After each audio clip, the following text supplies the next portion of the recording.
Well, good evening and thank you for joining us. It was all smiles today as the Premier of Alberta and the Prime Minister of Canada signed a memorandum of understanding. It paves the way for a pipeline to northwest BC and eventually will lift the ban on tankers on the west coast. Reaction from BC, including First Nations, has been swift. More on that in just a moment. But we begin tonight with Michael Couture and the landmark energy deal that British Columbia was left out of.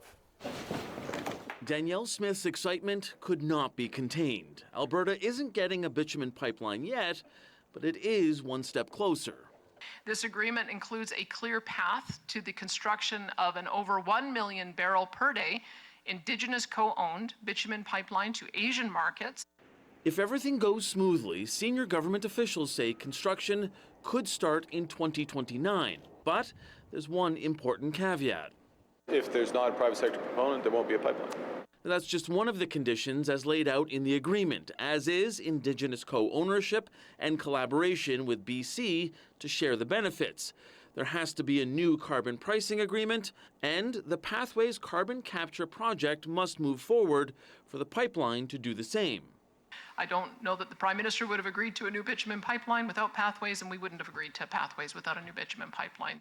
The carbon storage program is key to Canada meeting its commitment of achieving net zero greenhouse gas emissions by 2050. The federal Conservatives are criticizing the process, saying the Prime Minister could push this ahead using existing legislation. We even supported him, gives him the power to approve it. So we only need him to do one thing for this pipeline to happen. Get out of the way. A pipeline would go through BC, but that province wasn't part of this deal. And the Bloc Québécois says it's a dangerous precedent. The federal government making a deal in order to backstab a province and its jurisdiction.